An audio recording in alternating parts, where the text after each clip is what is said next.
Thank you. Welcome, everyone. We welcome you into this conversation today. We welcome all the white people from across the country, and it was so exciting to see the chat still going, of people naming their name, their place, and why they're here today. We know that white folks are coming together because they're committed to a radical awakening, and they're willing to explore how we individually and collectively disconnected from, and we're ready to do the essential inner work, and we're ready to engage in collective action. We welcome the Black, Indigenous, and people of color who've joined us today to listen.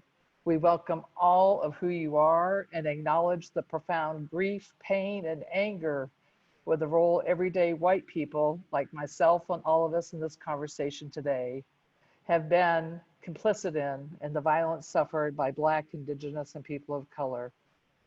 We as white folks are accountable to Black, Indigenous, and people of color, and acknowledge that everything we're going to discuss today has been known and has been said more eloquently before by Black, Indigenous, and people of color, people directly impacted by the trauma and violence of colonization and white supremacy since the foundation of this country.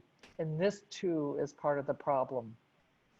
George Floyd, Breonna Taylor, Ahmaud Arbery, Tony McDade, and the thousands of Black, Indigenous, and people of color whose murders are rooted in police violence against Indigenous, Black, and people of color. That is why we're here today. Generation upon generation of Black, Indigenous, and communities of color have been impacted by trauma and violence of colonization and white supremacy. That too is why we're here today. White people have the responsibility to end white supremacy. Let me say that again.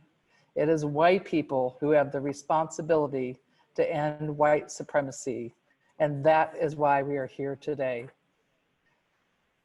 What will it take for white people to awaken to our complicity?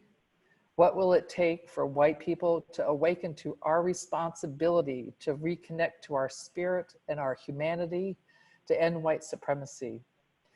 This is a pivotal moment in our world. It's an opportunity for all of us to profoundly reflect, who are we going to be? This is an opportunity for us to reimagine the very structure and the very nature of our relationships to spirit and humanity, the structure and nature of our lives together and our communities. This is going to be the conversation we're having today. I am Kelly Miller, and I'm here in Boise, Idaho, along with my friends near and far. We are all in practice together, interrupting habits of white supremacy and practicing ways of being that come from a place of deep knowing that we are inextricably interconnected to one another. And with that comes sacred responsibility to the wholeness and the well-being of all human beings and all living things. I am here today knowing that ending white supremacy requires hard inner work and courageous and consistent collective action. I'm going to invite all of my friends to introduce themselves with their name, the place, and why are you here in just a few words. Ed, if you could start, and then to Karen. Hello, everybody. My name is Ed Heisler. I'm in Duluth, Minnesota, on the shores of Lake Superior. And I'm here today to be with you all in the promise of ending white supremacy for all of us, for everyone who came before, and for everyone who's going to come in the future.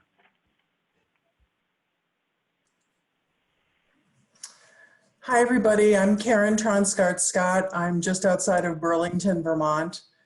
And I'm here because of my need to make a commitment to descendants, to change the world that we live in, and to do all that I can to address the issues of white supremacy and eliminate it. Thank you. Thanks, Karen. Michelle, then Kristen. Hi, everybody. It's Michelle Gislison calling from Seattle, Washington.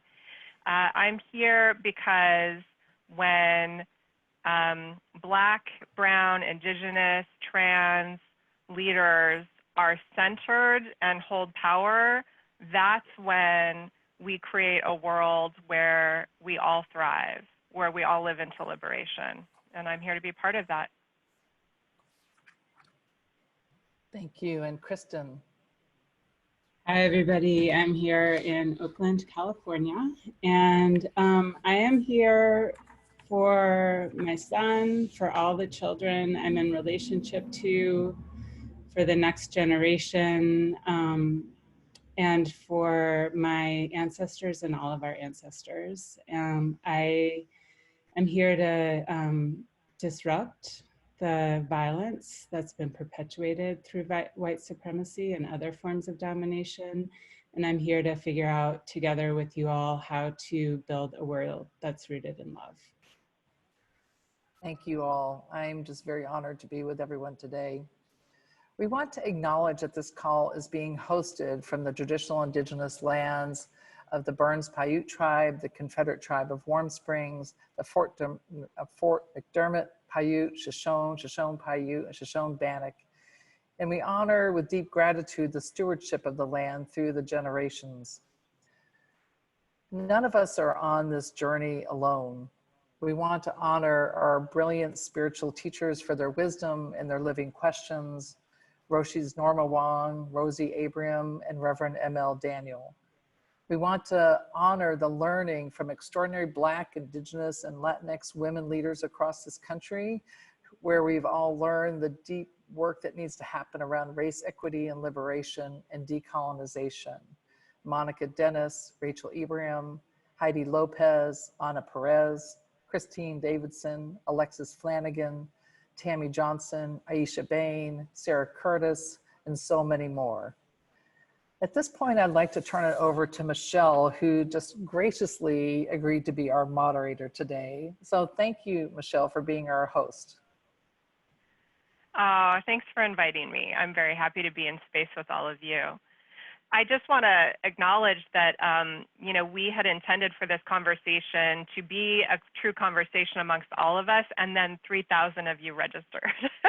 So we're trying to figure out how to make this feel inclusive and participatory, and also, you know, deal with the technological realities of all of this. But, you know, here's what we're hoping to do today with our bit of time together. This is really, as Kelly said, we've been called forward to engage in a conversation specifically and explicitly around spirit and humanity and disrupting, interrupting white supremacy. And to that end, what we're going to be doing is we're going to be having some conversations amongst this group that you're seeing here that start with the question of, what do we even mean by spirit or humanity? What do we even mean by white supremacy? And then where did we get disconnected from spirit? How did that come to be? And how are we working what is the work that we're doing to reconnect with spirit? So there's really kind of three parts to this conversation. Our hope is that this feels a little bit like a kitchen table conversation, not a panel. We're not really going for that kind of energy. We also want to really invite in lots of ways to participate. You know, I think about Alyssa Perry, who talks about multiple ways of knowing. And, you know, this can include things like journaling, art response, physical practice, breathing together. There's a lot of different ways. So if at any point you feel like you don't want to be looking at the screen, you just simply want to listen and art respond to this, or journal to this, or step out into nature and listen, please feel free to do so, okay? And we'll let you know as we go along where we are in this agenda. Also want to just mention really briefly that everybody right now is talking about racism. Conversations are happening all over the country and internationally, and this is a real inflection point. And not as many people are talking about humanity and the loss of humanity, and so we really want to center that in this space.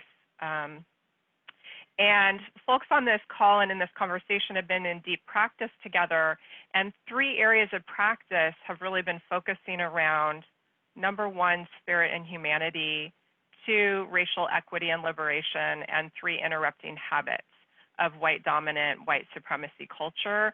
We're focusing on this first, spirit and humanity, knowing that there are other conversations that we're gonna touch on all 3, but like knowing that there's gonna be opportunity for other conversations. And I think, Kelly, you're gonna say more about that as we move further into the call, yeah? So I'll stop there, and Kelly, I know there's some technology accessibility stuff that we wanna cover, yeah? Great, thanks, Michelle. Yeah, just a couple things. This is Kelly, and there had been requests in the chat. Amy Thompson from Resonance Network is graciously monitoring the chat for us, and will be sharing questions amongst the panelists as needed and information. So there was a request for all of us, Ed and Karen, Michelle, Kristen, for us to share our names before we speak. So let's all try to hold each other and do that well. I would also share that we have closed captioning today. And as I'm saying that, my voice is slowing down. We want to make sure that we're able to capture everything that everyone is sharing.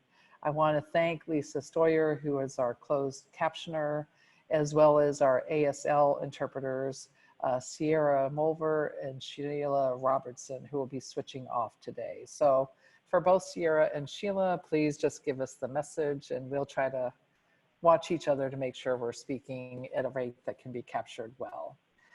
Feel free, if you have questions during our time together, to add them into the chat. If they're reflections, curiosities, it will help guide us as we move forward. Our hope and intention is to launch a series so we can go deeper into each of these conversations by the end of June. So you will be helping to shape what those virtual series can look like. And so please do that. I want to give a loud shout out to Dalton Teagues, who is on tech today. This is his first webinar Zoom, and with 3,000 people, I'm just like really proud of his willingness to leap into this role. So let's begin. Thanks, Michelle. Thank you. I do see in chat, thank you everybody, by the way, you're sharing your name, where you live, why you're here. People from all over the country, I think almost every state is represented on this call. And so thank you for that. And also just sharing why you're here. There's just so much appetite and capacity for listening deeply and for showing up to do the work and to interrupt and disrupt white supremacy habits and racism. So thank you for being here. There was a request, could we share the 3 areas? Could I say those again? So this is Michelle, and I will share the 3 areas again. Spirit and humanity, why we're here today, racial equity and liberation, and interrupting habits. I also see a request to share our pronouns. So Michelle, she, her, hers, and thank you for that. We're going to move into some breathing together. Karen.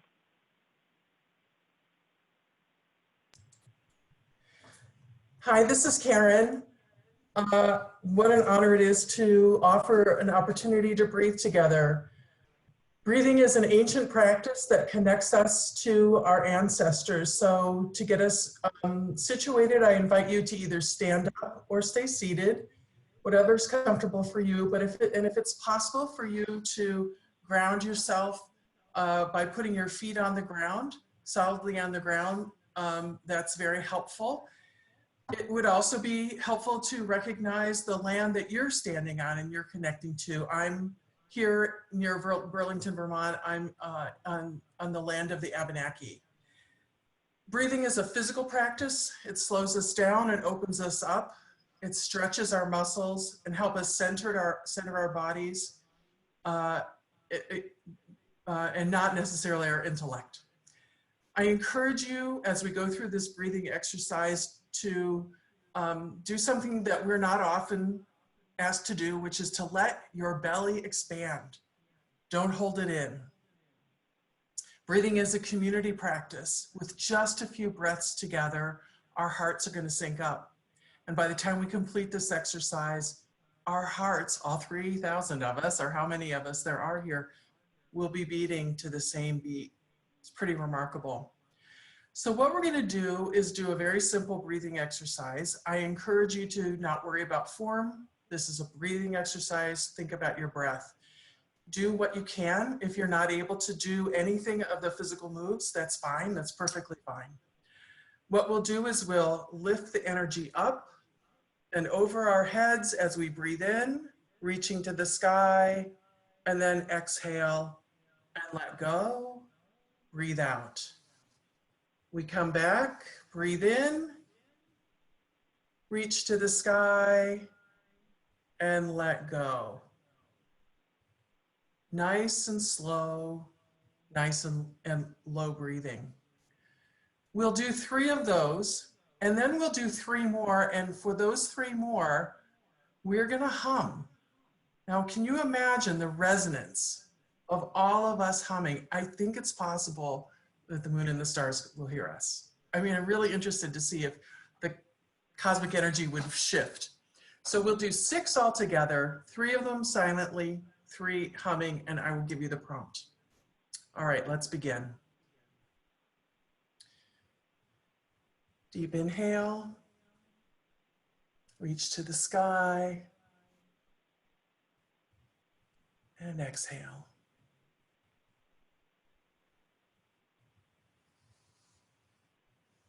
Inhale your humanity.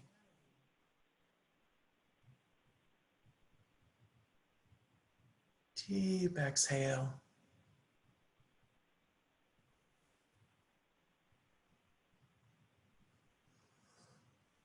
Inhale.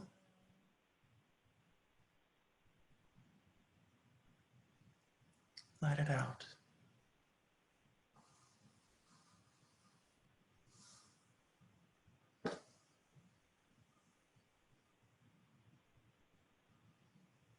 And exhale.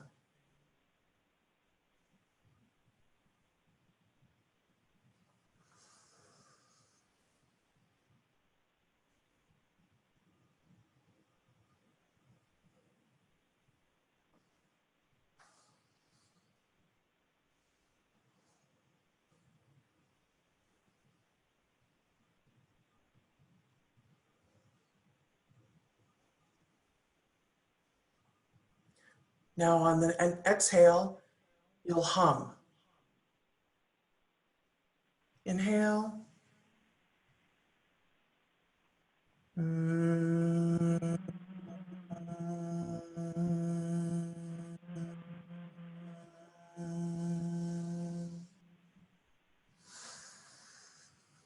Deep breath.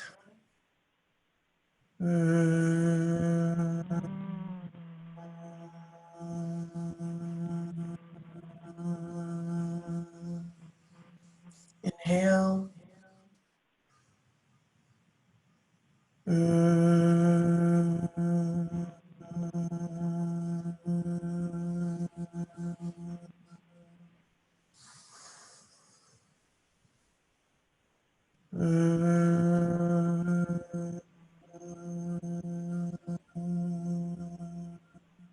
This is the last set. Inhale.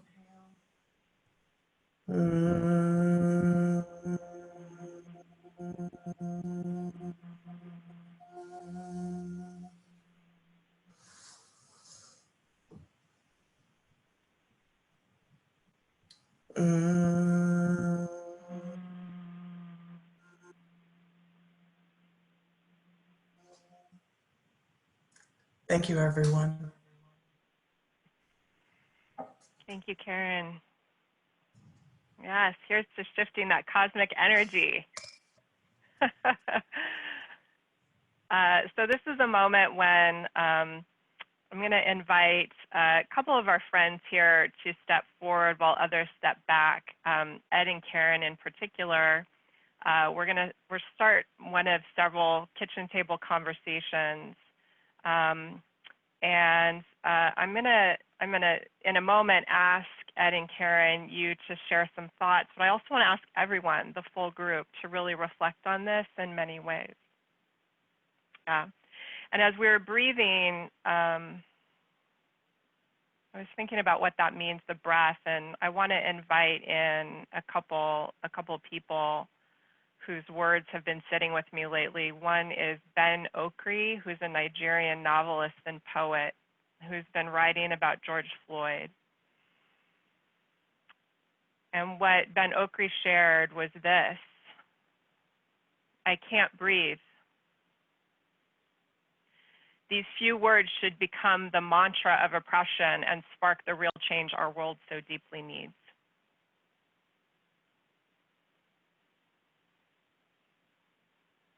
And of Norma Wong Roshi, who Kelly mentioned, who supports leaders in application of Zen principles, who many of us have been in practice with, learning with and from, who is from Hawaii and who shared quite some time ago, she was talking about what the word haole means to Hawaiians. And she shared that haole, which is meant to describe white people, us white people, that it literally can mean no breath. No breath, because foreigners did not know or did not use the honi, a Polynesian greeting, by touching nose to nose, breath to breath. Breath to breath. And that makes me think about spirit. For me, it makes me think about spirit. And so there's this question of, what do we even mean by spirit? So many of you have come to this conversation. What do we mean by spirit? So Ed, I want to start with you. What does this mean to you? Thanks. This is Ed. I use he, him, and his pronouns. You know, spirit is a word, particularly in movement spaces, that sometimes we've been hesitant to actually talk directly about, right? But what spirit is it's that nourishes life. Spirit nourishes life, and it's what connects us to the deep feelings and knowings and practice of our interconnection to all things. That's what we mean by spirit in this particular case. And a lot of people, when they think about spirit, they think about organized religion, right? And people have experiences of deep connection to themselves and to spirit through organized religion. People also have a lot of pain and trauma and things that have come through organized religion as well. Both things are true. In our case, we're not talking about it exclusively through that lens. We're talking about that which makes our interconnection, our connection to one another, our connection to all things, concrete and felt, and something that we're oriented towards. So I really have the benefit of living on the edge of Lake Superior. And so I get to look at that huge, almost ocean-like body of water with regularity. And it strikes me that in this way that we're talking about spirit, spirit actually is a lot like water. We have a tendency to think when we think about water, oh, that's the lake, so that's where the water is. Or, whoops, here's our faucet in our house that water comes out of. But the reality is that water, which is something that nourishes everyday life in all ways, all across our planet, is everywhere. It's everywhere all the time. When you live by a lake, you see in the morning how the mist is rising up off the lake and helping to form the clouds that are in the sky. When you look out your window in the wintertime, if you have cold weather, and you can see the snowflakes start to emerge out of air that looks dry, but you can see those moisture particles start to form. That's an actual way that we witness the way that water is in the air, and that it returns to the ground, nourishes things, and then goes back to a source, the lakes or the rivers. And so in the way that we're thinking about spirit, spirit is a very similar thing. It's that nourishes life. It's in each and every one of us, and it is our connection to the way that we're connected to all things.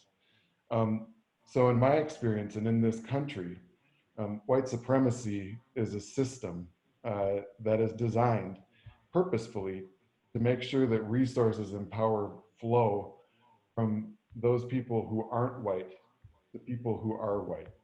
And it justifies that by centering whiteness, making white folks normal, making us seem better than, and by us collectively buying into those belief systems and those agreements.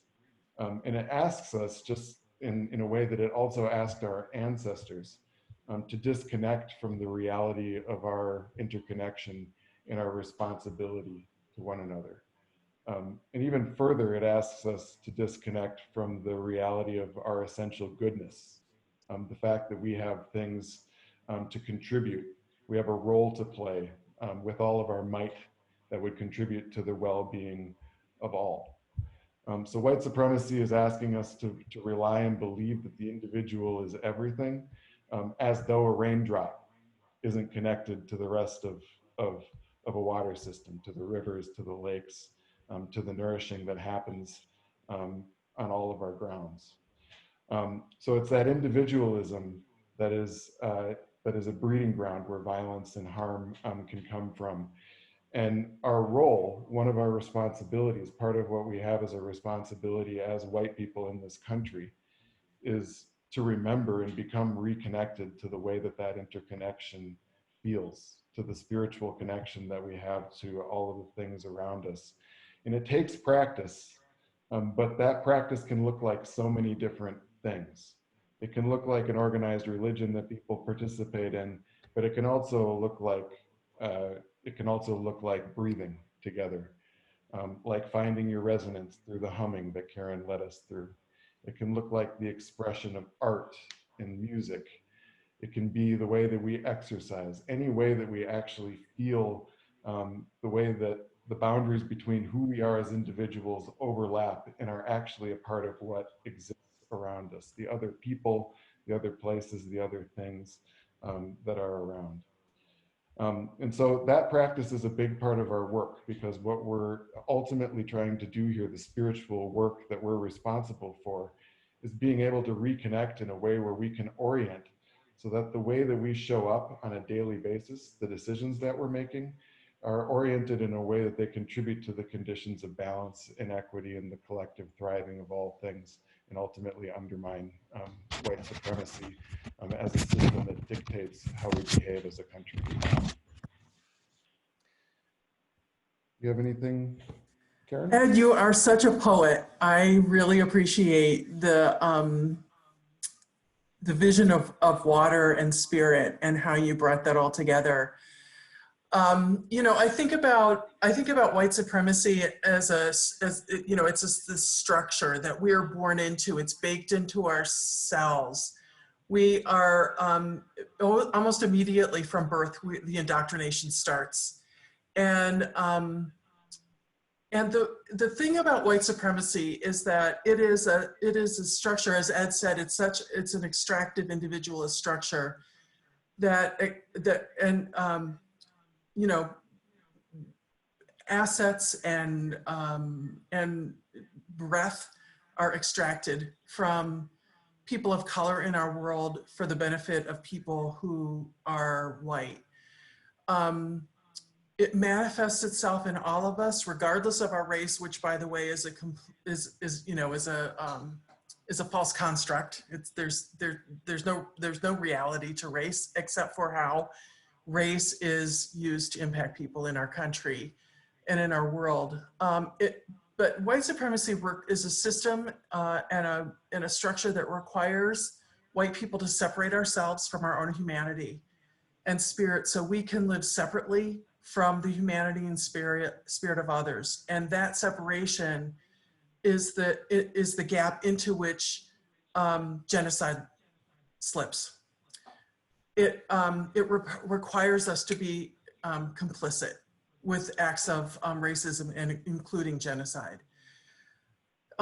It's the foundation of all of it. It's the foundation of racism, sexism, ableism, heterosexism, capitalism, neoliberalism, and all other forms of oppression. And in this moment, it feels like we're certainly at this reckoning point. But it's that gap that exists between spirit, humanity, and the outside world that I think is really compelling. And this is this moment where we can make a choice to step into that gap, to step into relationship with our own humanity, to step into relationship with spirit. We all have it. And by doing that, we are taking a leap toward mutuality and a world where we can't stop looking at the harm that's caused by white supremacy. We can't stop ourselves from interrupting it. So thank you.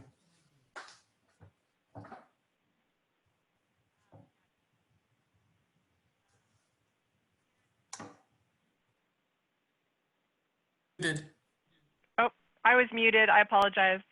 I'm seeing lots of folks on chat saying, yes. And we're also noticing there's some questions. So I will come to those questions, but I just want to reflect back that what I'm hearing for me, and I'm still finding my way in spirit, is, you know, I hear relationship and connection and mutuality and interdependence, wholeness and abundance, right? Like I'm hearing all of these things connected to spirit.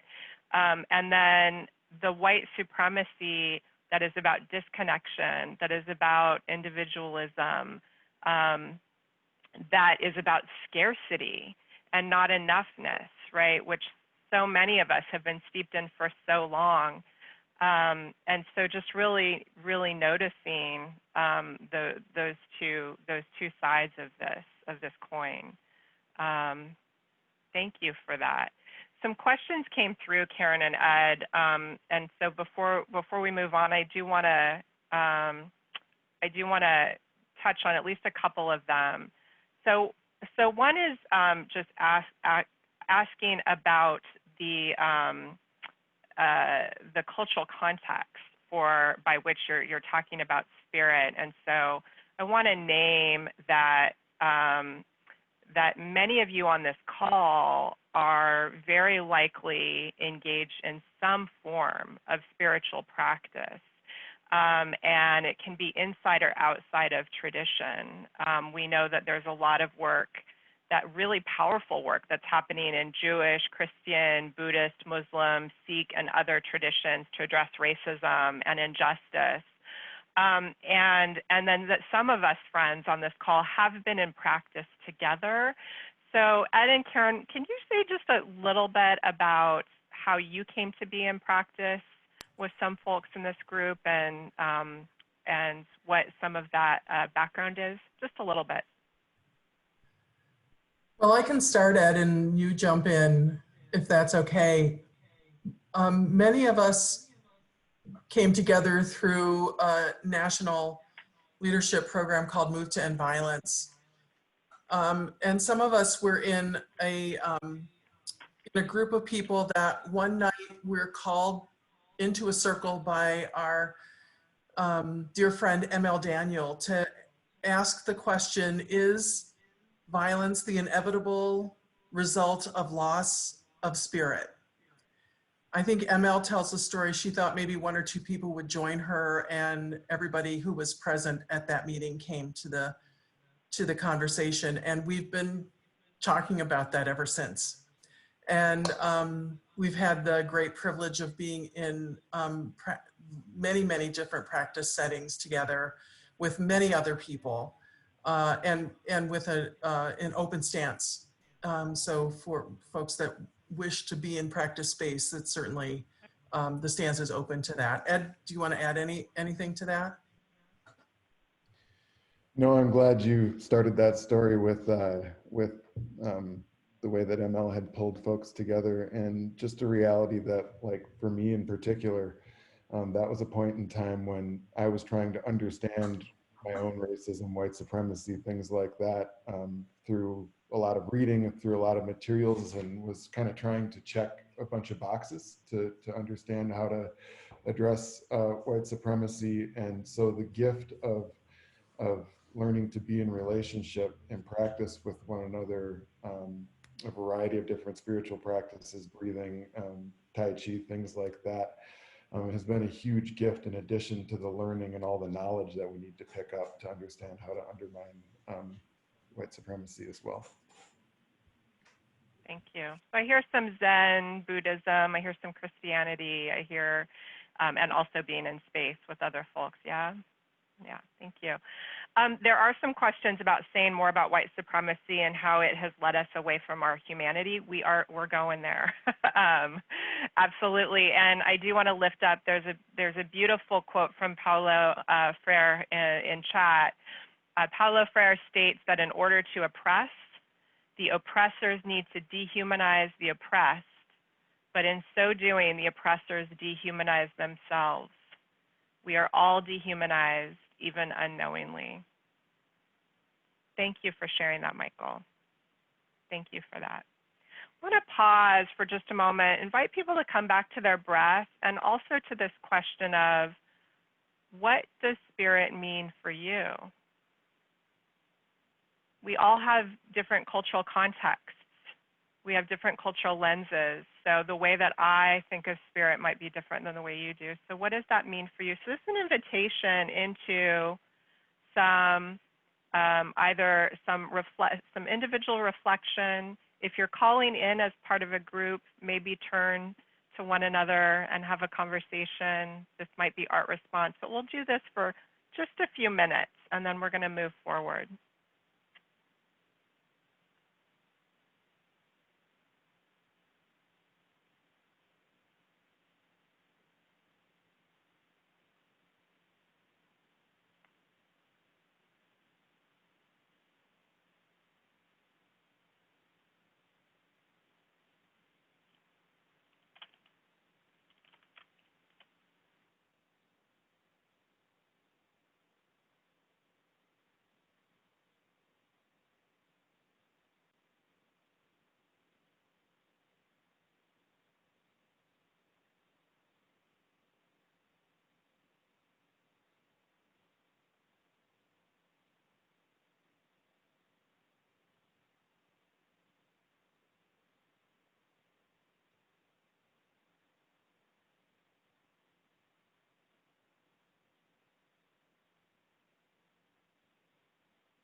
Okay.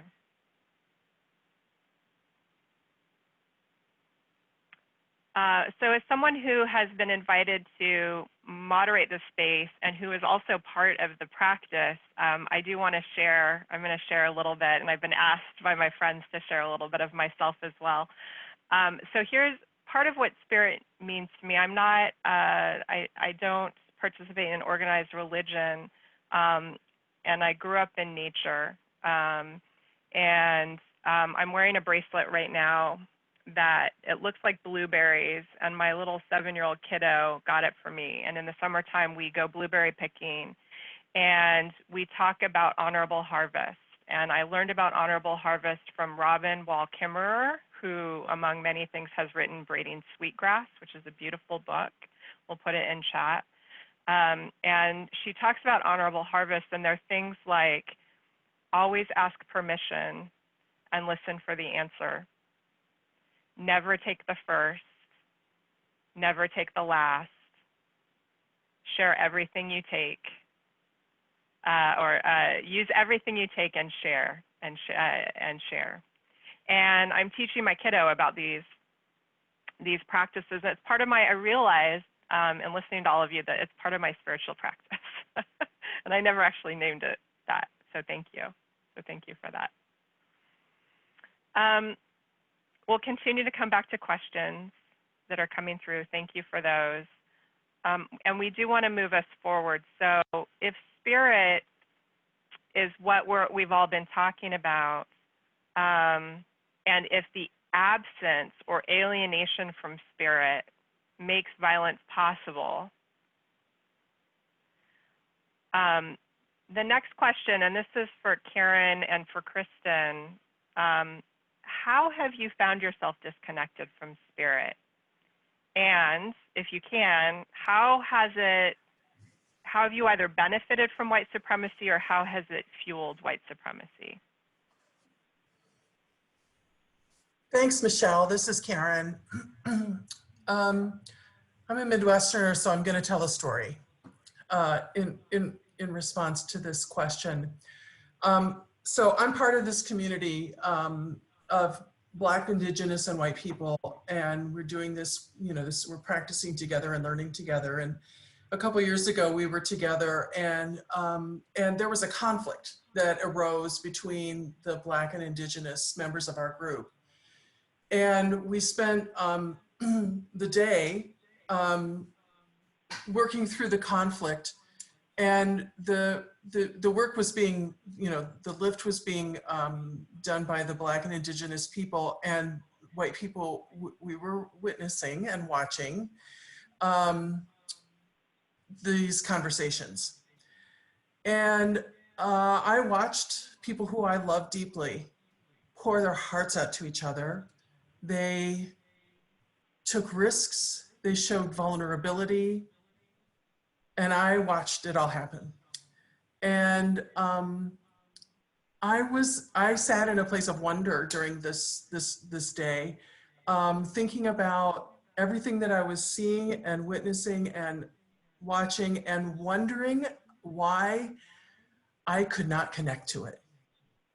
Wondering why it wasn't, I could intellectually understand what was happening and see this deep, deep pain and deep love and deep commitment to moving forward. And I felt very disconnected from all of it. At one point, one of the members of the group, a Black woman, called me in and asked me a question. And I stepped out. I could not find a way to connect. I stepped out. I couldn't think of a thing to say. I said something intellectual and not helpful. Ed, I see you smiling, you were there. I could not find a way to make a connection to the humanity that was all over the place in that room. It was impossible. I was afraid that I was gonna get it wrong. I was afraid that I was totally centering my whiteness in responding to the question and centering it in that room. All I could think about was, what's a white person, a good white person, supposed to do right now? I could not find out what I actually felt. I couldn't access that. I let my beloved community down. I let myself down. And I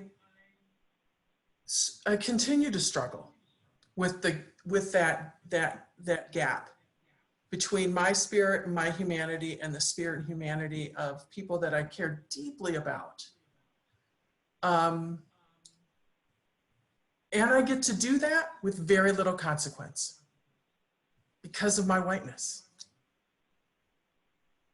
So, I think that there's obvious times, there's opportunities, big opportunities, for us right now as white people to step into community, to step into allyship, to step into co-conspiracy with people of color.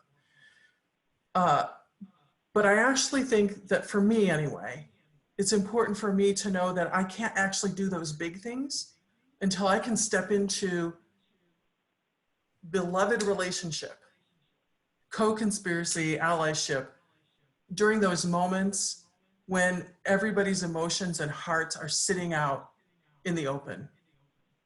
So this is one of the reasons that I'm so devoted to these practices and so devoted to this idea that we can address white supremacy through addressing the loss of humanity. So thank you. Kristen, I'm so interested to hear what you have to say. Thank you, Karen, for sharing all of that. And yeah, I've been sitting with this, for a few days, and then also just, really curious about what would come up, when we were in this kitchen table conversation with each other. And there's a piece where I just can't separate trauma created by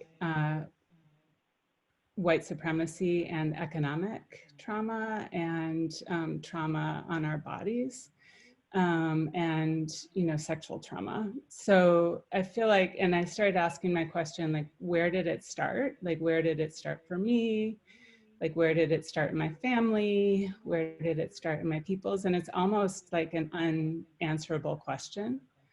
I know for me, definitely there's such deeply ingrained,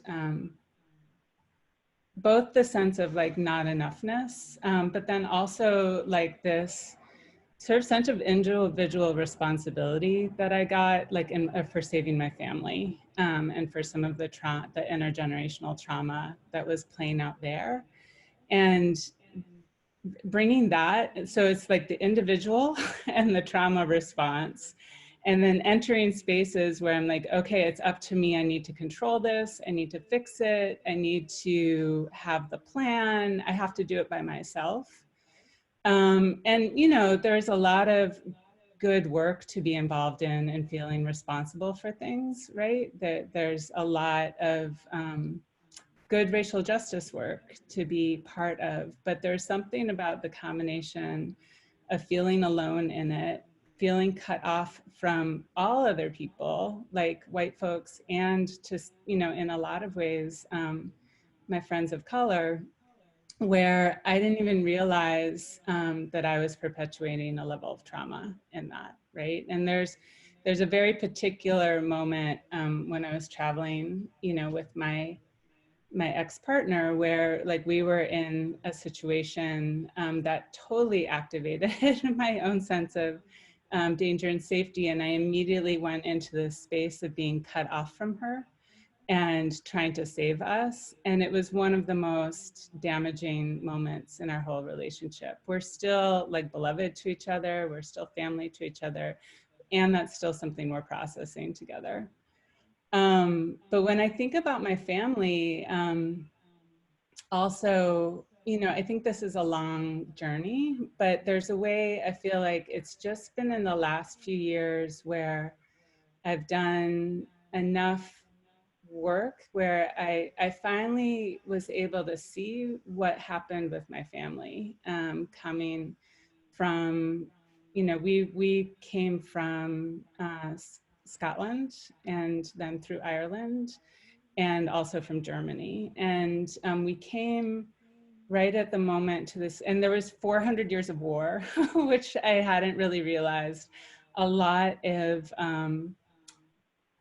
being cut off from the land there, which is like, many layers, of internal colonization and trauma, like of disconnection to spirit and indigenous spirit practices there.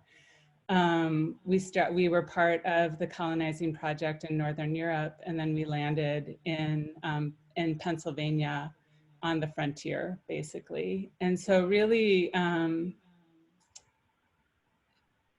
and the the patterns around the sense of do anything you need to do to survive, combined again with individualism, combined with the being cut off from land, combined with seeing, you know, just the beginning of the creation of whiteness, which sets other people up as your enemy that you need to fight for survival, and then definitely benefit, you know, in terms of having land and having farms, and, you know, and then protecting that. It's just, it's a deep, deep, deep layer.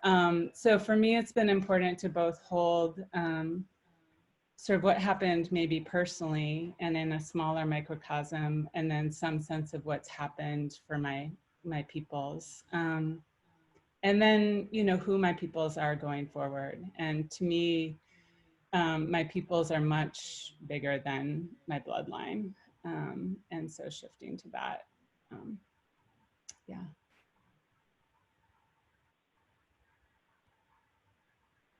Michelle, you're on mute. I'm terrible at mute. What am I doing? Okay. You know, I want to go back. Some folks have been asking, like, say more about white supremacy, say more about white supremacy. And I just want to reflect back again, some of what I'm hearing, which is this contrast between very individualistic control, intellectualizing, disconnection, competition, protectionism, contrasting that with beloved relationship, right? And with that kind of connection to land and connection to heart. There's like such a heart space that I was listening to, that I was hearing from both of you, right? And if it's okay, I want to share a little bit of my story to help answer that question that people are asking in chat about, like, say more about white supremacy. Is that okay? And then I want to check it out with the two of you in particular. So I was born into smog, literally and figuratively. I was born in Southern California in Los Angeles, where the air pollution was just terrible. And I also I'm thinking, Kelly, several years ago, I was flying into Idaho to be in community with many of you, and there were fires on 3 parts of the state. And the smoke, the smog was so thick that people were getting sick. Like, my eyes were watering, I couldn't breathe, it made me nauseous, right? And so if we think about that kind of smog related to racism or white supremacy, there's like capital W, capital S white supremacy, like people carrying tiki torches, white nationalism, like that kind of thing. But there's this like more insidious lowercase w, lowercase s white supremacy that we're all here talking about. And for me, I was born into smog, meaning that I was raised, my mother moved us pretty quickly from an urban area, multicultural, multiracial community in Los Angeles to very rural Northern California, where I was surrounded by white people. I was taught by white people who were taught by white people, who taught from textbooks. This is Robin DiAngelo talks a lot about this stuff, right? Who were taught, who taught us from textbooks written by white people. Watched television growing up. Everybody I saw on TV was white. The central characters were white, mostly white men actually, but just white in general. And then I was, when I was moving into college and beyond, just like what I saw representing beauty on covers of magazines was all white people. And then I was an English literature major, English literature. I had to actively seek out authors of color in electives. And when I went into the nonprofit sector, it was predominantly white women who were holding positions of power. And you see that in politics. So Beverly Daniel Tatum, and I see this in chat also, Beverly Daniel Tatum is where I learned about racism as smog. So I want to honor her work, Beverly Daniel Tatum. And what I learned over time is that white supremacy is about me internalizing that racial superiority and breathing in that smog my entire life that put me racially in this hierarchy of power and privilege, and then what is normal, or what is good, or what is right, or what is beautiful. That is white supremacy. And here's the thing, I'm mixed race.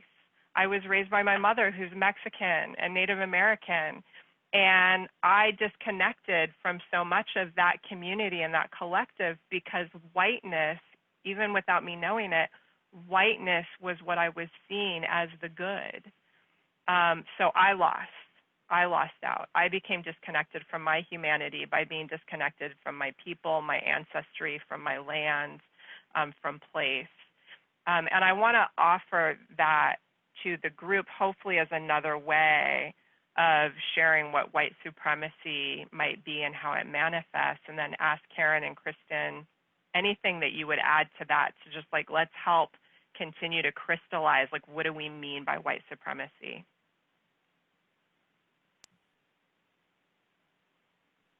Karen, somebody was also, I noticed, asking for us to say more about race being constructed. So I'm just going to name that too. So I mean, for me, it's also just, somebody wrote in the chat as well, just can we talk about different groups of white folks or folks who have become white in this country. And so it's, whiteness has expanded. I even think about like your story, Michelle, but it's happened with whole groups of people where folks basically have given up spiritual traditions, given up connection to land and culture and ancestors in order to become white, sometimes by choice and sometimes forced, you know. So there's a lot. I don't know that we want to totally dive deep into that today, but there are a lot of books like How the Irish Became White, you know, kind of on how Jewish folks, you know, became white. And so like, I encourage folks to look at some of that too. But that's part of what it means to have this be constructed. It's not something, it's not our original identities. It's not, our, you know, it's not, we have to claim it and own it and face it, like on many levels, structural, but spiritually, we have to face what we've lost and what we've severed ourselves from. But it's something that many people have been folded into over time. And it was actually created intentionally to sever African-American enslaved people from people who are family, basically indentured servants. So it was actually created to sever people from each other. Thanks, Kristen. I don't have too much to add other than it's an economic construct. Race is an economic construct. And it was, you know, I think you know, the example that I can offer is what happened in South Africa in the townships during apartheid, when people were designated as a race by the government, and their race could change, and they had greater or lesser economic access based on what their race was. And so one day you could be classified as a person with some economic access, and the very next day you were classified as a person with who was you know, considered to be Black. You would actually be moved from your house that day into a different township. And you know, that sounds extreme, but it's not. But that kind of thing is happening here. We just do it a little covertly. Yeah. Thank you both. I'm seeing that folks are asking like for the resources and the things that we're naming. So we are going to share a resource list after. So don't worry, you're not going to miss anything. I also want to lift up, and I know that you all can't see the chats coming through. There's a lot, beautiful things, and also things that are calling us into accountability, and that's important as well. And so we want to name one. So there was, somebody said they're naming some, and I've lost that already because the chats are coming through so quickly, but I'm going to paraphrase, so I apologize, that there is a deep, deep disappointment that these are all white people and white presenting people that are talking about this, and that we haven't paid any Black leaders to be in this conversation. So I want to acknowledge that and name specifically that we were called forward by our particularly Black colleagues, and they have been compensated for their time to work in community with us, and they're here on the call. And they have, at their request, they are not visible because this is our work. This is our list, not theirs. So please know that we are doing this in accountability, absolutely to Black, Indigenous people of color, and specifically to Black leaders that we're in practice with. And if you have other questions about that, feel free to let us know. I also, though, want to name something that's come through. This is we haven't explicitly named anti-Blackness. And as we're talking about white supremacy, we need to explicitly name anti-Blackness, right? Which is actually something that many of us are starting to do more of, and we're not doing nearly enough of. So that's part of the work. That's part of the work. Anything that anyone in this group would want to add that I might have missed about this piece around anti-Blackness, around centering whiteness as we are in this particular way?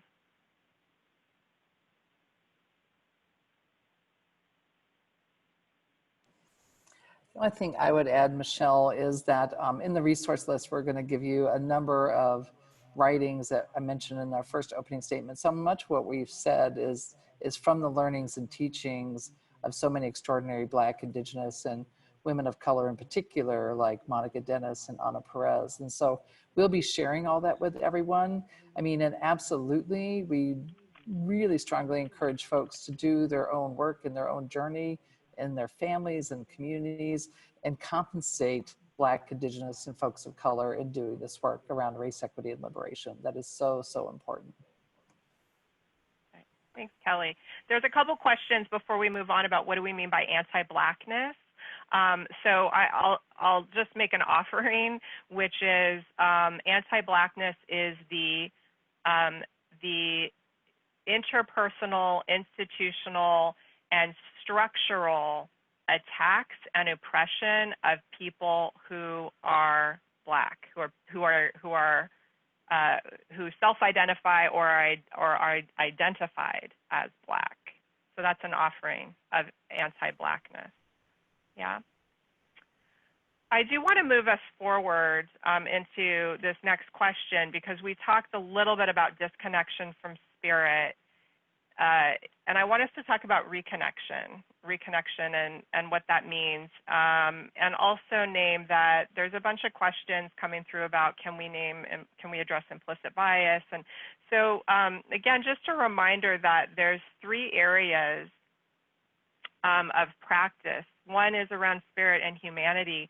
The other piece is around this racial equity and liberation. So a lot of the questions are embedded in that. And then there's another piece around interrupting habits of white supremacy, anti-Blackness. And so we will say more about what other offerings are being proposed to move forward. And there's a lot of offerings that exist around anti-racist work, and we can certainly point you to those in the resources. So if it's all right, I'm going to move us forward.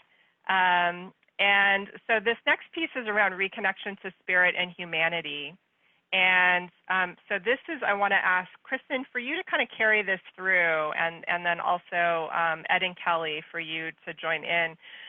How have you been reconnecting to spirit, and what's the journey been like? And if there's any practices that you've been cultivating, that would be really lovely to share.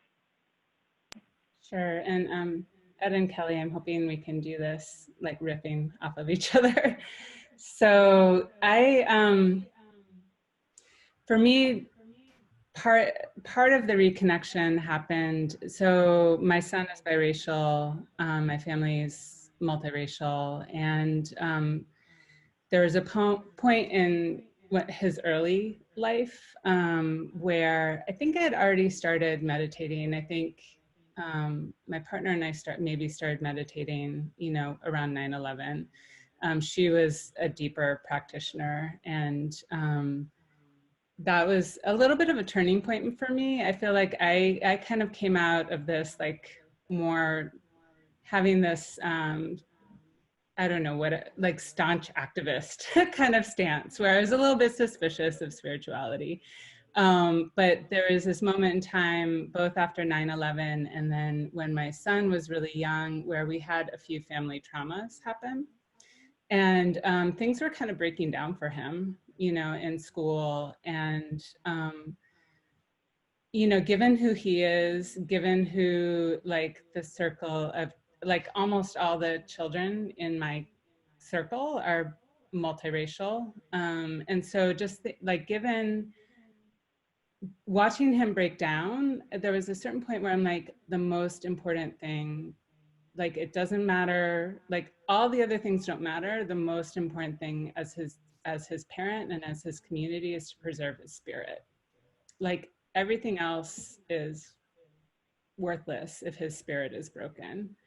So I felt like, and then I realized I'm like, if I want that for him, I actually have to figure out how to do that for myself. I can't just wish that for himself. I'm like, and I have to do that with my family, and I have to do that with my community. And so I feel like that was like the start of it.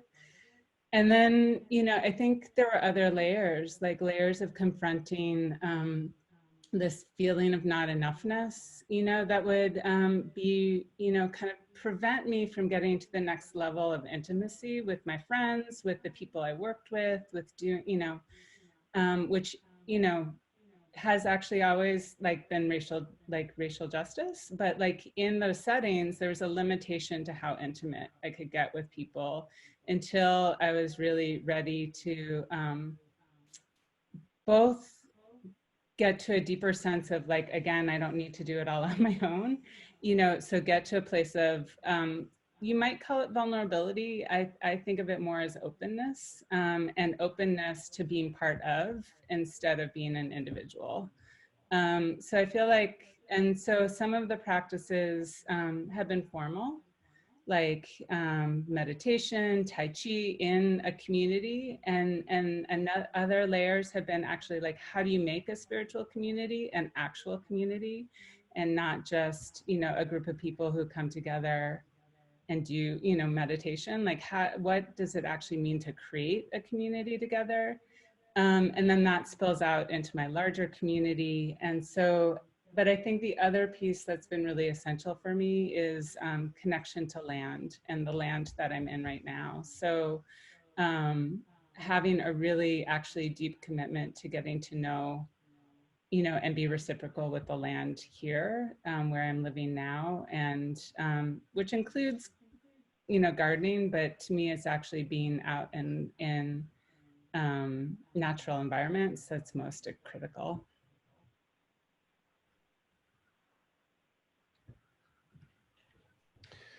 Yeah, I certainly resonate with a lot of what you just said, Kristen, and being out in nature is always a great teacher. I think, having not spoken specifically to the disconnection question, one of the things that I recognize is I grew up in a small border town that was on the border with a Native American reservation. And as a result, I can see now that from some of my earliest memories, when I remember that period in time when I was all curiosity and love and joy and connection to things, I remember learning the stories and the way of thinking about things that justified the violence that Native people were experiencing, the violence that Black people were experiencing, the reasons why the conditions that we lived in were different, those kinds of things. And as I grew older, what I did at first when I became aware of some of that harm that exists is that I learned from a book, you know, what racism was and what the harm was. And I really wanted to be perfect. I wanted so badly not to be racist, you know, not to be a part of the problem. And so I would try really, really hard to say all the right things and do all the right things and act in all the right things and avoid the situations where I could get myself into trouble. And part of my process of actually reconnecting has been facing into the reality that I'm not perfect. I'm not going to be perfect, and that being in actual relationship with people is the only way forward. And so that involves a fair amount of discomfort, of being wrong, of humility, of taking steps back, things like that. And what I found is that as I build relationship, my sense of connection to the broader community, the broader society that we live in has increased. And so is my understanding of all those tiny microaggressions, the things that happen over and over and over and over again that reflect a lack of understanding of you know, the day-to-day life that Black folks are living in with anti-blackness, that Native folks are living in with Native invisibility and genocide, and that other folks of color are experiencing. And so as those realizations come into being, it's more of a facing into and being in relationship, finding joy, finding the resonance, finding the best paths forward that we can, but and that I can, but in imperfection. And so that's meant the importance of a breathing practice, the importance of things like Tai Chi and a meditation practice that I do in community as well, that helps me center myself in calmness. Sometimes I think of it like calming my own inner waters and just being ready to face the next thing that's up and coming. And seeing this as an ongoing thing. We're healing, we're making mistakes, we're trying to alter the trajectory of the future, and we're doing that together, step by step. I guess the final thing that I'd say is that I'm also talking to my ancestors, and that's a very different thing for me, something that I wouldn't have thought of even a few years ago. But the realization, and when I say ancestors, I mean, I'm talking to my grandma and I'm talking to my great grandpa who I never met, and actually asking, what would you do about this? What do you think about that? And I have this idea, this belief, this feeling actually, that now, you know, they were people who opted in to white supremacy in ways that benefited our families and benefited them personally. The way that those conversations go now are ways that help me orient towards what balance and what interconnection could look like. And I've claimed beyond my own bloodline and beyond my own family, my ancestors also includes, you know, the ones that I knew, the ones I never know, and then the people who have created all the possibility, all the joy, and all the connection that we have right now. And I find that the more that I'm like actually open and saying, hey, I'm open and I'm ready for what you got, the more I'm able to connect to some of the lessons from the past as well as the possibility for the future. Great, Ed. Thanks so much, Kristen and Ed. My journey began about 6 years ago, and it was through Move to End Violence, and that's when I met both Norma Wong, who is a Zen Buddhist priest, and that's where my practices are coming from. At the same time, I also became in relationship with Monica Dennis and Rachel Ibrahim and many other amazing Black and Indigenous people of color that are doing race equity work. And what I know to be true for me is that doing the work and practices around spiritual growth, my inner work and that humanity, had allowed me to move beyond the performance of the race equity work and the paralysis in day-to-day moments. When I first met Norma 6 years ago, I will share that I was the walking embodiment of white supremacist habits.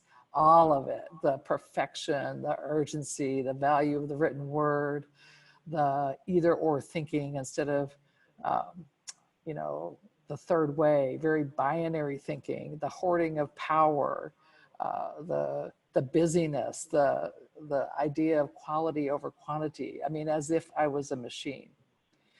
And I treated everybody else around me like that too. In fact, when I first saw the handout on the habits of white supremacy, and we'll send those to you, my first inclination was to hide them, as if I could hide them from the world, because it was everything that I was. It was everything that I was. And I'm embarrassed to think that I wanted to hide these from particularly the people in my community that I work with, that I love. So on my journey, I mean, the first thing that I was introduced to, as Kristen and Ed both mentioned, was breath. And it seems so darn simple, but I will tell you that your mind, body, and spirit work together. And it is that breath, that pause, that allows me to make better choices and decisions and really embody the work that I've learned through the race equity liberation work. But I will tell you, before I began the journey around my spirit and humanity, I was a tired white woman, and tired white women that are embodying, you know, white supremacy make really bad decisions, really bad decisions. I didn't see the fullness and the wholeness and humanity of Black, Indigenous, and folks of color that where I was in relationship with, that I knew, not in the way that I see them now. I think about the different practices. I know Ed and different folks, Kristen, have mentioned the breathing and the Tai Chi, and one I would lift up is calligraphy. And we'll, you know, when we do a virtual series, we can go deeper in some of these.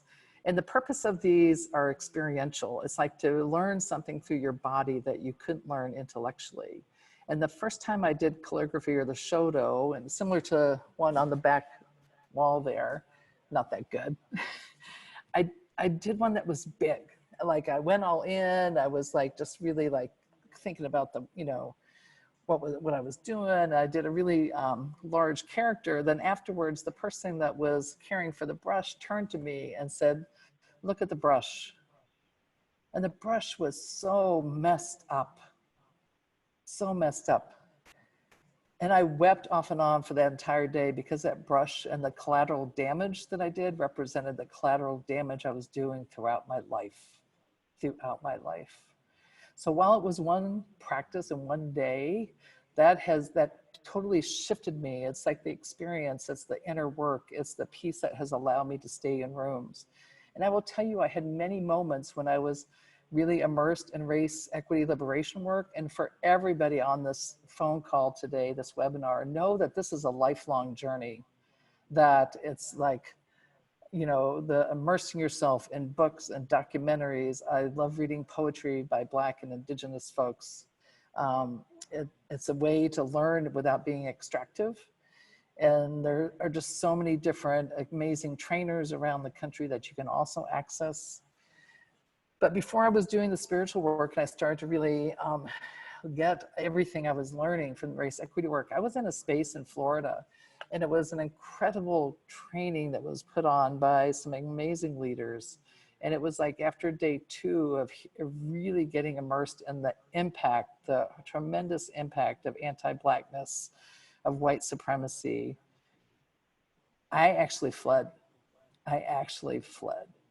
And if I had had the practices I do now in terms of being able to breathe low and slow, to center myself, to be able to be fully in the moment, to be able to be the best of myself, I wouldn't have fled. And I still hold on to that thinking, oh, wow, what a privileged stance for a white woman not to be able to stay in a training for more than 2 days, because what I was hearing was too challenging.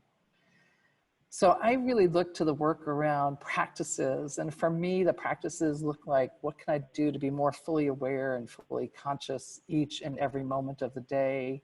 That for me, that looks like meditation. When I first started meditating, like Kristen, I was like, I don't know. And when I first meditated, literally my head felt like it was like levitating above my body. I was that disconnected from my body, my spirit, my breath. So it's taken a lot of work over these last number of years. But what I will say now, like from an organizational stance, is that we aspire to be a multicultural, multiracial, liberated organization. And so we incorporate many of these types of practices. They don't all have to be related to Zen practice. As many folks have mentioned on this phone, there's practices connecting with nature. There's practicing about awareness with cooking. There have been great questions online. I think we should all like mention too about appropriation and making sure that we're not appropriating. For example, there's many like spiritual practices from many of our Latinx staff about building altars. That's not something that I would extract from. So just being really clear about what's cultural practices and what's available to white people is something that we need to continue to learn. So in the organization, if I think about trying to interrupt white supremacy, I would just mention that each and every decision that I make throughout the day, just the awareness of what other colleagues are carrying, that wouldn't be possible if I wasn't practicing. You know, if I was still the same person I was 6 years ago, which I was much more worried about, like everybody in terms of widgets, including myself, that I just wouldn't carry the awareness to be able to step into any given moment and do what is needed, to be who is needed, and to make sure that people are cared for, and that make sure that people are seen for their whole selves, their whole full selves. So when I think about practices, it's like it's been, I'm so much nicer than I was 6 years ago too. I mean, I just, not that that's gonna end white supremacy, but it's just like, it's something that helps me to be more essence of who I wanna be. And it's a journey, and some days are hard, and I can tell if I'm tired, if I'm not doing the practices. I make mistakes, and I'm grateful each and every time that any of my colleagues or family members or friends call me in, because that's also like an important part of our practice in terms of white supremacy, and knowing that we're not gonna be perfect, that we're gonna make mistakes, that it's hard and challenging work, but it's not something that I would change anything about what I've done, except to continue to learn, continue to commit to be on this journey, because we have so much work to do to interrupt the level of trauma and harm and violence and murder that's happening against Black bodies in this country, and Indigenous and people of color. Thanks, Kelly. I wanted to check to make sure that I wasn't on mute. Just really appreciate the vulnerability from each of you. And, you know, again, just lifting up, you know, hearing humility, joy, imperfection, mistakes, enoughness, even in the midst of mistakes, community, connection to land, connection to ancestors, right? That there's different ways that practices are manifesting. So if it's okay, I want to do two things. I want to ask one of you to respond to, what do we mean by practice? Like very explicitly, what do we mean by practice? And the other is, I want us to talk about cultural appropriation, because there's lots that are coming in about, well, some of this feels like it's appropriative. So let's start first with practice, and then let's talk about cultural appropriation. Yeah? I'm happy to talk about practice. I can take that, and then anyone else add too. And this comes from Norma Wong's teaching. When we think about habits that we need to interrupt, that those are unconscious acts. When we think about practices, those are intentional things that we can do to create spaciousness. You know, you can't do inner work if you're like busy all the time and thinking all the time. So it's about, for me, when I think of practice, it's like, what am I going to intentionally do each day so I can be connected to the essence of who I want to be? I don't know, Ed, Karen, Kristen, anything to add? Yeah, I totally, that really resonates with me. And I think part of what's really important, I think, is that it's part of your everyday life.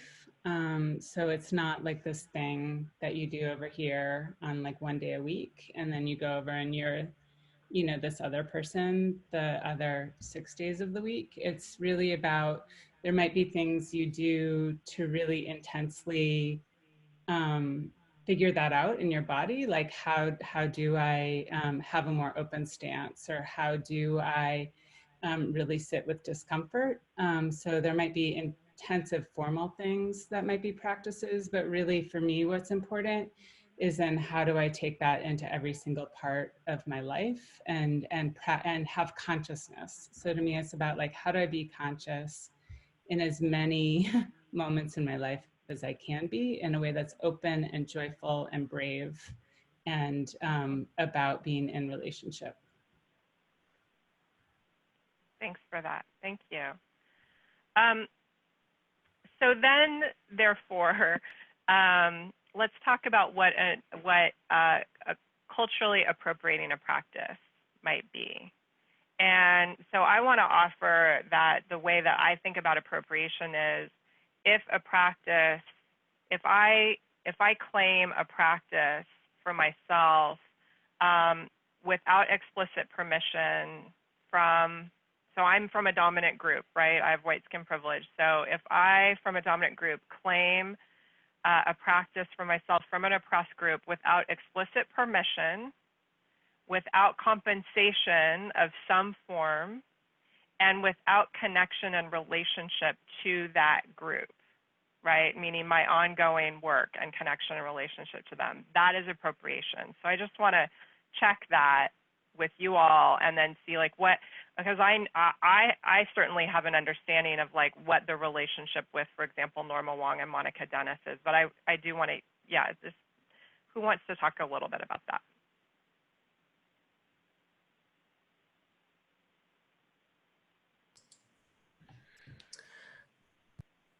Go ahead, Ed. I was going to jump in, but you go.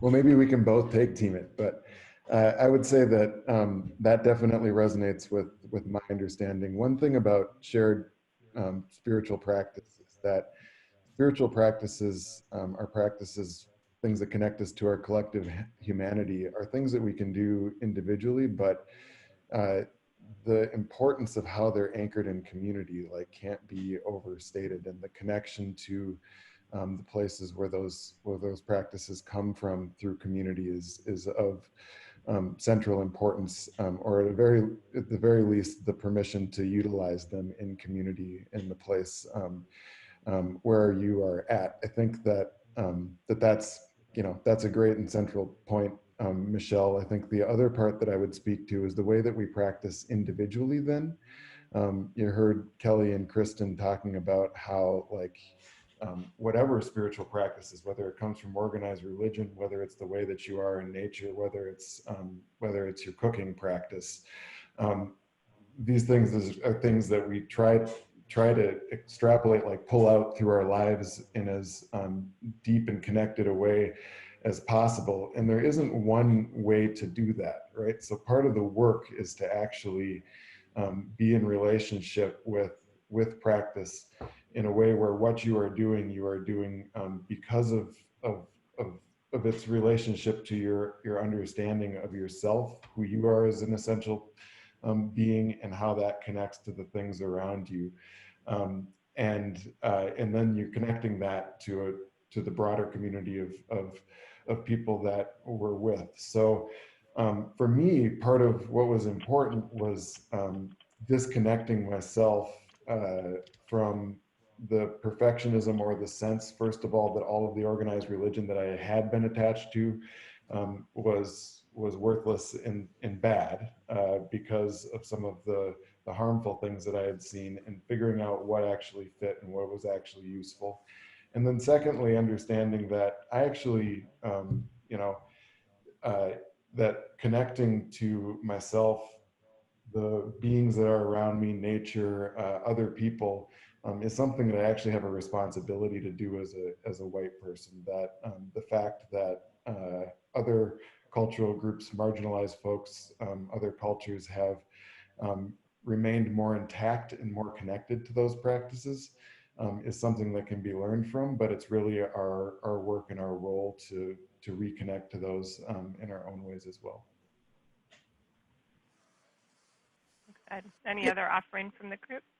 The only thing I would add is that I know for me, being in practice is about being in deep relationship, and there's an invitation that sits with that. And if I'm confused about whether I'm being invited, then there's a conversation that happens. And the other thing I would offer is that, you know, I'm not an Indigenous person here on Turtle Island. And, but my ancestors were Indigenous. They were Indigenous to the British Isles. They were Indigenous to Scotland and you know, what we now know is England and Germany. And so my practice is centered on connecting to my ancestors. And I have no idea what their practices were. And it's not accessible to me. So, but you know, this idea of being in relationship and accepting an invitation or checking out if you're not sure, I think is really important. Thank you. Yeah, we could do a whole, oh yeah, go ahead, Kristen. Go ahead. I'll keep it short, but I think being ready to be aware and open when there is an invitation is also part of of our own decolonization and humanity and undoing violence. I think that and racism, there's a way that we can be so afraid of being open and being part of and in relationship to. And so I just want to plant the seed that in addition to like what Karen's talking about of like, check it out, you know, ask a question, like, but it's about leaning into relationship and going and being in relationship even when there's uncertainty, and yeah, and listening, being ready for the answer either way. Michelle, I have one small offering on this, just in terms of also thinking about practices. I mean, there's so many practices that white people have been separated from because of white supremacy and colonization that we've really tried to integrate into community spaces. And it's anything from, when I think about your first initial story around the Howleys and how white people had no breath. I mean, the breathing is such a good way, and we're using that low and slow breathing to ground everybody so we can be in spaces together across multiracial, multicultural spaces in our best ways. Similar with storytelling, I think of storytelling as another spiritual practice that white folks generally are cut off from, and it's a muscle that we need to rebuild. And I see that as a way towards decolonization at the same time. Thank you for that. Yeah, so just naming again that the practices that I've been hearing from you all are physical practice, breath practice, which isn't for everyone. Some people are saying that breathing can be very triggering from a trauma perspective. So again, like this is like finding a practice that you connect to that's authentic for you. Connection to land and nature, cooking, art response, storytelling. There's so many, music and dance. There's so many, and Karen, I appreciate what you said about just acknowledging your ancestry, because I think as white folks, we often appropriate other cultural practices because we have become disconnected from our own ancestral practices. And so for me, that journey is, I'm Icelandic on my father's side. That's where my white skin privilege comes from. Gisleson is Icelandic.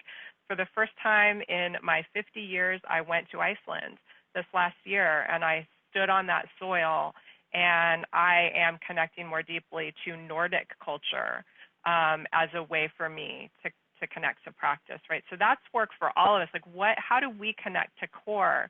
That's what I keep hearing from all of you. So that I am connected to my breath, connected to my stories, connected to my people, connected to my strengths and my gifts and my offerings so that I can disconnect from the container that is whiteness. Still being held accountable for my privilege. I want to be clear, right? I will never not be accountable for my privilege. And yet the story I've been told is a lie. It's a lie, right? So I just really appreciate each of you for sharing your stories. And so many people there's just so many requests coming through that it's hard to keep up with them. So there's a couple things that I want to say, and then Kelly, I want to ask you to share a little bit about like where we go from here, right? Because this is the beginning, hopefully the beginning of many conversations. I want to name something that is that can be problematic when we start to talk about spirit and humanity, and that is that it can be, especially I'll speak for myself as somebody with white skin privilege, it can be sometimes very easy for me to go to the place of love. Spirit is love and spirit is connection, and that is important and critical and essential, and it can sometimes give me permission to disconnect from rage, from the absolute justifiable rage of the terror that has been inflicted upon Black people specifically, Indigenous people specifically, trans people specifically.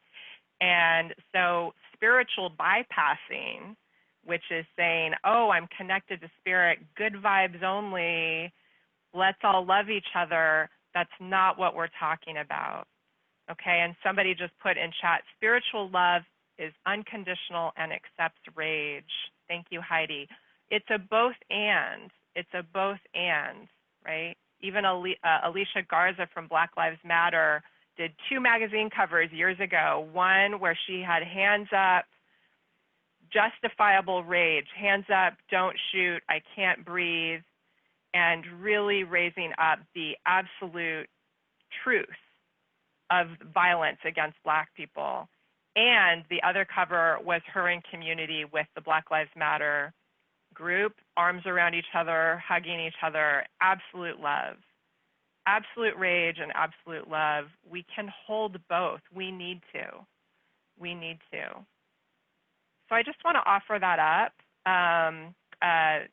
to not shy away from rage and from the emotions. And please, please do not shy away from rage when it's being presented by our colleagues, our friends, our family of color that is tone policing, and it is not needed. It's not needed. Where do we go from here? I feel like we could just, it's opening up. Some people have to step away from the call right now. Thank you for being here. But yeah, Kelly, say more. Where do we go from here? Yes, Michelle, thanks. This is Kelly. Here's what we would say, and what I would say is that there's multiple entry points to ending white supremacy. There are multiple entry points. There's immersing yourself in race equity and liberation work. And we're gonna send out a whole host of resources that you can access in that. And that has to be a commitment to a lifelong journey, Everything you're taking in, I think about all of the whiteness I've taken in my life and what I have to do to really address implicit bias, to overcome, and then the spiritual and humanity practice helps me in any given moment be courageous and consistent in making the decisions and choices that I can make. So we'll be sending out those kinds of resources to folks. Other entry points into ending white supremacy would be around decolonization work, which there's some really exciting work happening in our country around that. There's also entry points through SURGE, showing up for racial justice and white ally work. And I'd invite Karen, Ed, and Kristen to add into any of these. The other piece, for all of us in this call, and that's why we came to this call, we have been in deep community together. We've been in community with our Black, Indigenous, Latinx, and women of color who are mentors to us and leaders in the work around the country. And so we'll be thinking about what can we be doing to help nurture the spirit and humanity connection. That for each of us, for the varying reasons you've heard on this call today, have been instrumental in terms of helping us to move beyond the paralysis that many white folks feel in any given moment when they have a choice or decision, when they're able to leverage and use the privilege they have. We're going to give some really concrete ideas for collective action as well. So we'll be looking for like the handout that'll have information again on race equity, liberation resources, how to really begin to nurture spirit and humanity in yourself, do that deep inner work, and know, as everyone here has shared, that the deep inner work is not for the purpose of yourself, but it's the purpose of the collective and the whole. Purpose for the collective and the whole. And the third piece will be around collective action. We will be encouraging anyone who has resources right now to be funding Black organizing that's happening around the country, bailouts, all the other ways that you can use the privilege and access of resources, sharing power, sharing resources. All of that is going to be essential in terms of ending white supremacy. We're also going to be offering a virtual learning series if there's interest. And so this is going to be important in the chat if folks are interested, and for us to be able to go deeper into these conversations. I mean, this is for all of us, 5, 10, or more years of deep work that we've been doing and trying to share, just a glimmer kind of where we've all gone wrong, where we're trying to do and learn to do our best. And so we're hoping to begin to offer that series around the end of June. So if there's interest in that, please let us know. And we'll assess kind of how to move forward. Our hope is, and I'm going to do a check-in with the team on this, at least to get you some first initial resources while there's hunger and appetite in the next day. And then we'll be following up more around the possibility of the virtual series soon thereafter. But again, how can you really invest in your own learning journey over your lifetime on race, equity, liberation? There's so many extraordinary books and documentaries and work out there.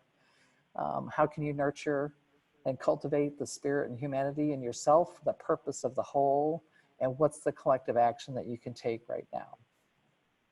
I'm going to ask my other friends on the call, Michelle and others, anything to add?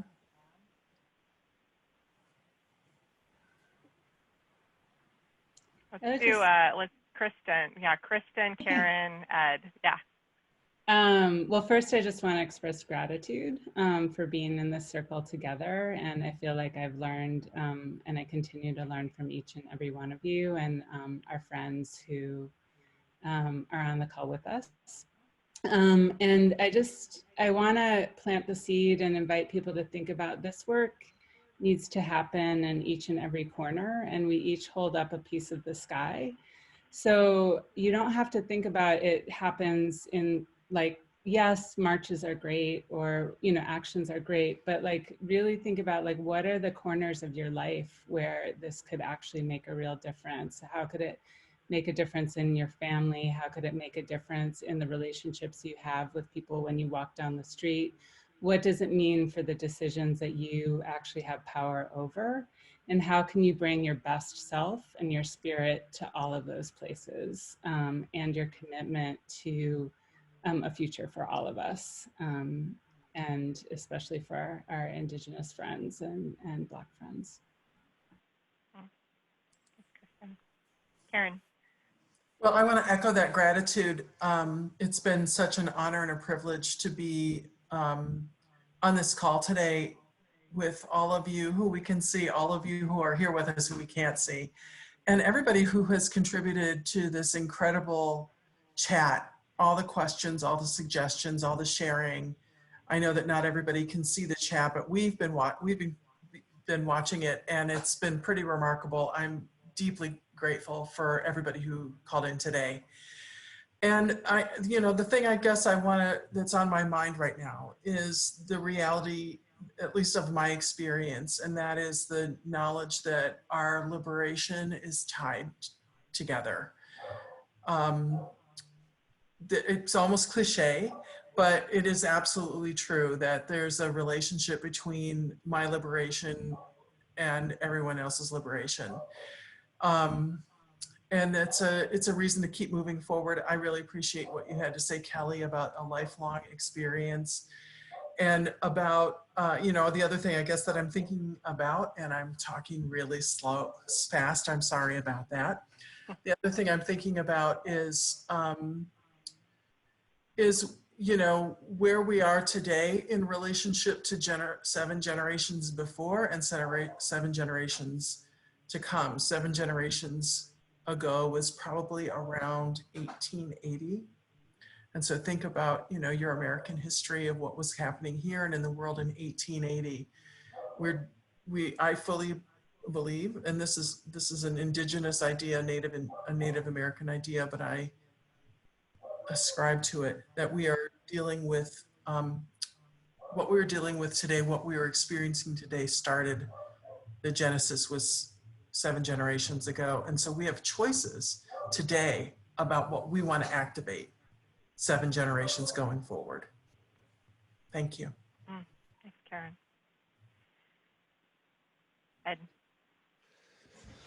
Thanks. Yeah, and I would definitely echo everybody's appreciation.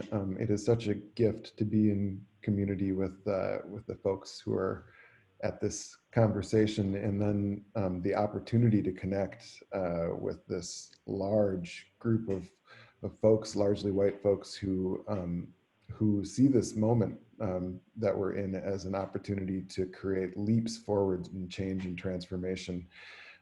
So I look forward to deeper and deeper relationship and ways of connecting that make that so, that acknowledge our part in white supremacy and what we can do to undermine it. I guess my final thought here is that, our ability to be in this space together, feeling the rage and the sadness and the deep pain of the reality of the violence that Black folks, Native folks, and folks of color have experienced in this country and beyond. The fact that we're here to feel that, and that we're here to also see the hope of this moment and the possibility, is the working and the very essence of spirit. It's only possible because of the hope, the spirit, the ancestral wisdom, the things that were pulled through all the way from the beginning of time and being, up to the point that we are at now. And the things that happen in the future are a reflection of how we work with that and pull that through as well. And that is a tremendous responsibility that we all have, to recognize our connection to that arc, into that possibility. And for those of us who are white folks, we also, have the opportunity to look specifically at the places where that ancestral wisdom was lost and where the decisions were made that caused tremendous pain and suffering and harm for people.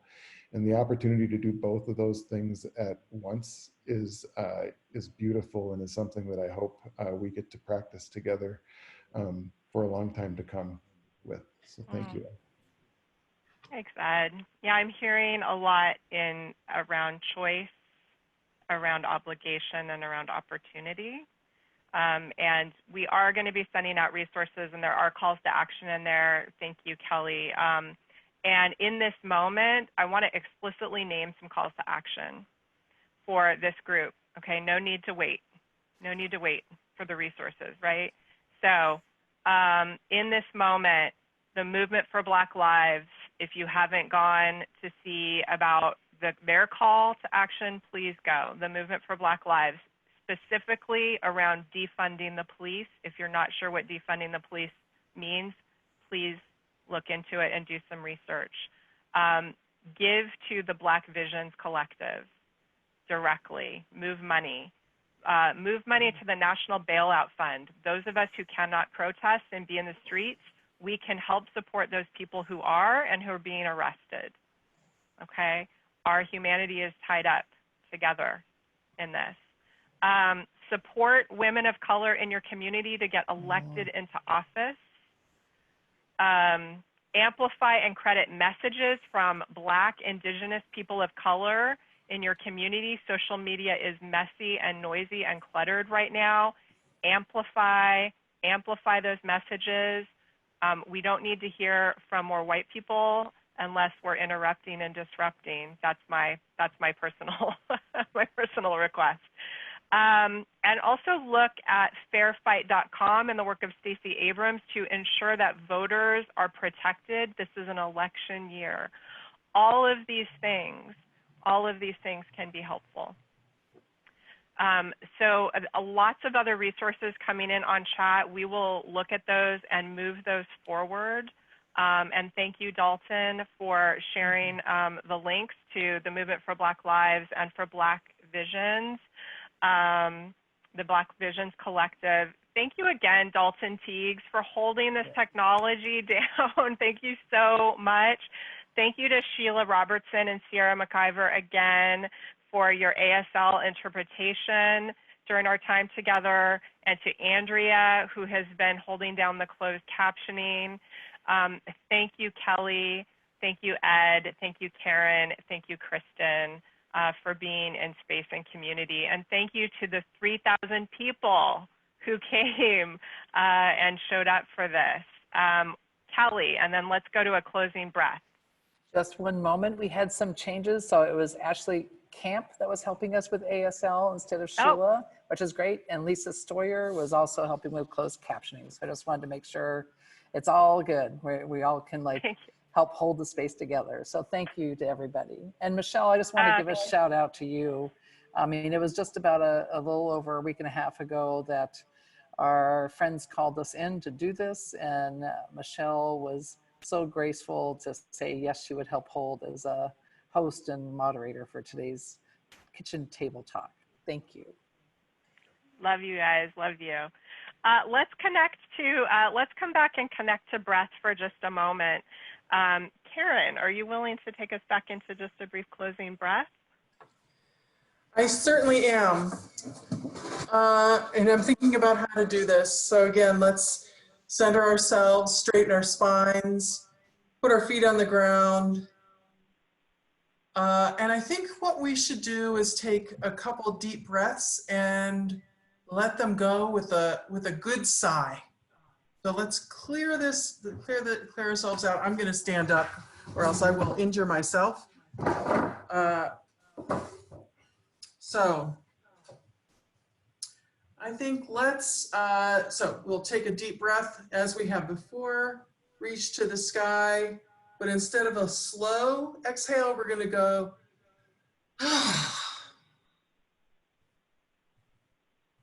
we'll take 2 more of those. Deep breath in and and 1 more. And release. Thank you.